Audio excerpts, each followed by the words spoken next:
আমরা আজ নাটোরের আওরাইল নামক গ্রামের ড্রাগন বাগানে এসেছি।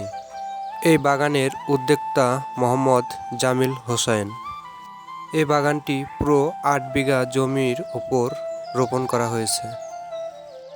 এই ড্রাগন বাগানটি দেখতে অনেকটাই সুন্দর লাগে। ড্রাগন গাছের ফলগুলো দেখতে আরও বেশি সৌন্দর্য লাগে।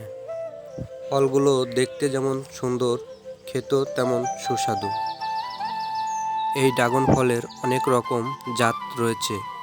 এটা যেমন একটি জাত। এই জাতের নামটি হলো রেড বেল। রেড বেল ফলটি দেখতে অনেক সুন্দর ও গোলাকার এবং বিগ সাইজ হয়ে থাকে। এই জন্য এই ফলটি বাজারে অনেক চাহিদা। আসুন আমরা বাগানটি ঘুরে ঘুরে দেখি।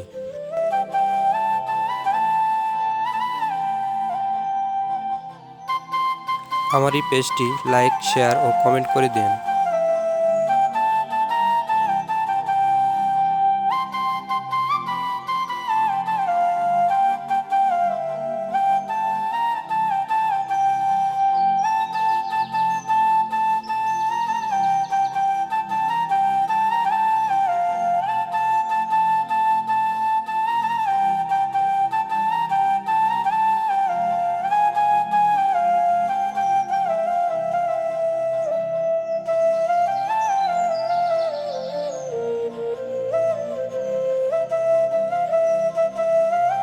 এ বাগানে চারাও রোপণ করা হয়, পরে বিক্রির জন্য প্রসেসিং করা হয়।